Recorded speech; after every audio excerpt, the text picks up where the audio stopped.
आचरण होता है और एक जानकारी। जानकारी का साधन दूसरा है। जानकारी से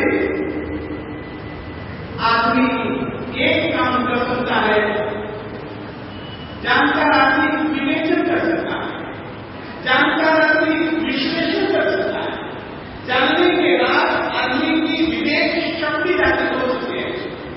परंतु लगभग अपन व्यक्ति के जीवन को देखते हैं तो जो उसको जानकारी सबसे ज्यादा जब प्राप्त होती है तो वो एकमात्र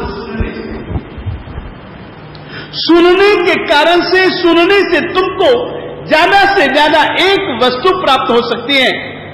ये विवेक शक्ति, क्या अच्छा है क्या बुरा है, क्या करने जैसा है क्या नहीं करने जैसा, नहीं करने जैसा है तो क्यों, कारणों की, हेतुओं की जानकारी तुमको हो सकती है।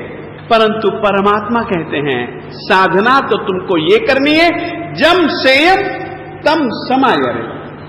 हंस अलग अलग कर देने के बाद में जो पानी को छोड़ देता है, दूध को पी लेता है, उसी तरीके से जम सेयम तम समायरे, जो तुम्हारी आत्मा के लिए श्रेयस्कर हो, हितकर हो, मंगलकर हो, तुम्हारी आत्मा में गुणों का विकास कर सकता हो, इस तरीके की बातों को जान करके तुम उनका आचरण करो।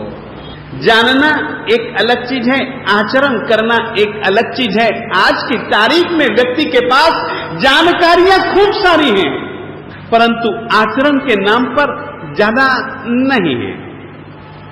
यूं कहा जा सकता है कि जानकारी के हिसाब से आज का आदमी आसमान में उड़ता है और आचरण के हिसाब से आदमी आज की तारीख में पाताल में घूमता है। और याद रखिएगा, आपको आचरण का परिणाम मिलेगा, विचारों का परिणाम उतना तुम्हारी आत्मा को नहीं मिल पाएगा। फिर से कह देना चाहता हूं, जितना अच्छा परिणाम तुमको तुम्हारे आचरण से मिल सकता है, उतना अच्छा परिणाम तुमको मात्र विचारों से नहीं मिल सकता। आचरण में हिम्मत चाहिए, विचारना में हिम्मत उतनी नहीं चाहिए जितनी कि केवल समझ और समझावट की शक्ति चाहिए। जम सेयम तम समायरे, जो श्रेयस करो उसका तुम आचरण करो। सुनने से क्या क्या होता है इसके विषय में हम तुमको कुछ बातें कह देना चाहते हैं। तुम लोग श्रावक कहलाते हो। श्रावक का मतलब होता है हर रोज सुनने वाला। सुनने का भी तरीका है। अष्टभीर धी गुणैर युक्त श्रेणवाणो धर्ममन्वहम्। श्रावक वह है जो बुद्धि के 8 गुणों से युक्त होकर के प्रतिदिन धर्म का श्रवण करता है। धर्म को सुनने से कैसे कैसे लाभ होते ये तुमको बताना चाहता हूं। सुना करो तुम। शायद जो चीज सुनी है उसमें से कोई चीज ऐसी तुम सुन लो जो कि आगे तुम्हारे कभी बहुत बहुत बहुत जरूरी काम में आ सकते हैं। एक बाप मर रहा था, बाप के प्राण अटके हुए थे। बेटे ने हिम्मत की, बाप से पूछा, पिताजी मुझे बताओ कुछ काम हो तो। बेटे, हां तुझसे ही काम है, तू मुझको एक वचन दे। बस एक बात याद रखना, महावीर का वचन मत सुनना, ठीक है? वचन देता हूं, प्राण चले जाएंगे मगर भगवान महावीर का वचन नहीं सुनूंगा। बहुत बड़ा डाकू था, बड़ा नामी डाकू था। राजा श्रेनिक उस चोर से बड़ा परेशान था। राजा श्रेनिक ने पहले तो कई दूसरे उपाय किए मगर सब उपायों से हार जाने के बाद अभय कुमार को कहा कि तुझ जैसा महामंत्री और तुझ जैसा बुद्धि निधान महामंत्री मेरे पास में हो। सभी प्रकार के बुद्धि का तू स्वामी कहलाता है और वो चोर को पकड़ नहीं सकता है। तू अपने राजा की और अपने पिता की चुनौती को इसने स्वीकार कर लिया और इसने कहा कि ठीक है हम पकड़ लेंगे कभी, मगर ये पकड़ नहीं पाया। एक दिन उसका नाम था रोहिणी। चोर आया, चोरी की, भागा, पीछे पीछे सैनिक। भूल चूक से उसने रास्ता वो पकड़ लिया जिस रास्ते पर भगवान महावीर स्वामी जी देशना दे रहे थे। सुनना तो नहीं चाहता था, याद था महावीर का वचन, और इसको पता था कि महावीर जी इस रास्ते पर सुना रहे होंगे देशना। करूं क्या? और वहां पर पहुंचते पहुंचते अचानक उसके पांव में बहुत तीखा, नुकीला, बड़ा कठोर कील जैसा कांटा लग गया और बहुत गहरे चले गया कांटा। अब स्थिति ऐसी बनी कि आगे भी नहीं चल सकता है। यदि खड़ा रहता है तो पीछे जो भागे हुए सैनिक आ रहे वो पकड़ लेंगे। यदि मैं कानों में से उंगली बाहर निकालता हूं तो पिता को दिया हुआ वचन है कि महावीर की बात नहीं सुनूंगा। अब इसकी स्थिति ऐसी थी, इसको पता तो था कि महावीर जी बोल रहे हैं, तो पहले से ही कान में उंगली जोर से दबा करके भाग रहा था। उंगली निकालनी पड़ी, कांटा निकालना पड़ा। भगवान महावीर स्वामी जी देशना दे रहे थे, न चाहते हुए भी कुछ शब्द ऐसे उसके कान में पड़ गए जिन शब्दों के कारण से कहानी को आप सब जन जानते हो। अभय कुमार के आदमियों ने रोहिणी को पकड़ लिया, राजा के सामने उपस्थित किया गया। उस समय की व्यवस्था के हिसाब से महामंत्री की ड्यूटी थी कि यह अपराधी है, इसके अपराध को साबित करे।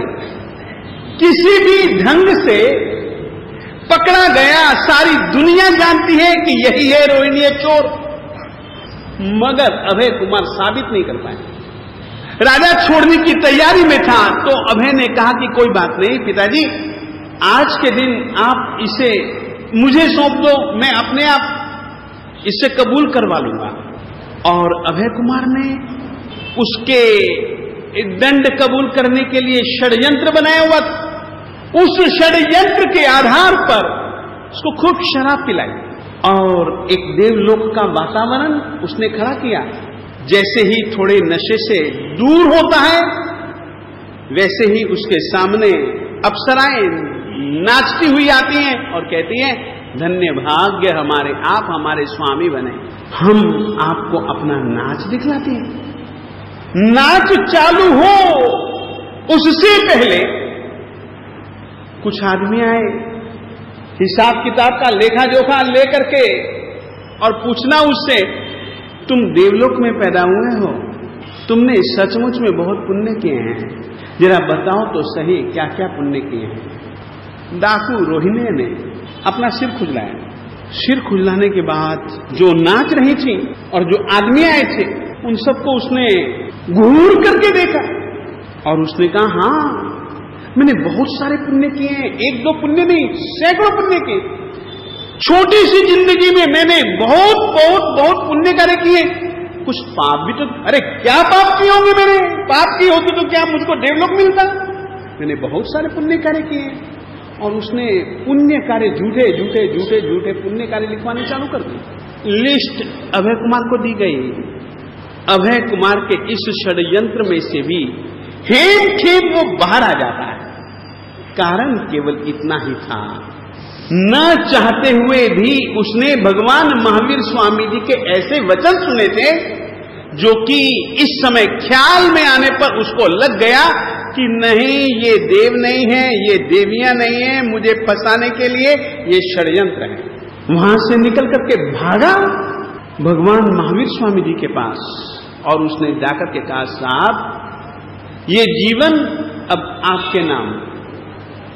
यदि आपके वचन मैंने न सुने होते, यदि आपके वचनों को मैंने अपने बुद्धि में स्थिर न किए होते, यदि आपके वचनों में मैंने विश्वास न रखा होता, तो आज की तारीख में तो महाराज फांसी के फंदे पर मैं लटका दिया चुका होता और मर करके न जाने किस दुर्गति में जाता। साहब आपके उन वचनों ने मुझको बचा दिया कि देवता के पैर कभी जमीन को नहीं छूते। अभय ने ऐसा षड्यंत्र बनाया था, देव देवियां झूठी उसने पैदा की थी। मैंने देखा, आपके वचनों पर भरोसा किया। आपने कहा है कि देव देवियों के पांव जमीन को नहीं छूते। मैंने देखा, आपके वचनों की कसौटी पर मैंने उनको कसा। साहब, मैंने यदि अभय कुमार के सिखलाए अनुसार उन व्यक्तियों की बातों पर थोड़ा सा भी भरोसा किया होता तो महाराज मैं तो मारा जाता।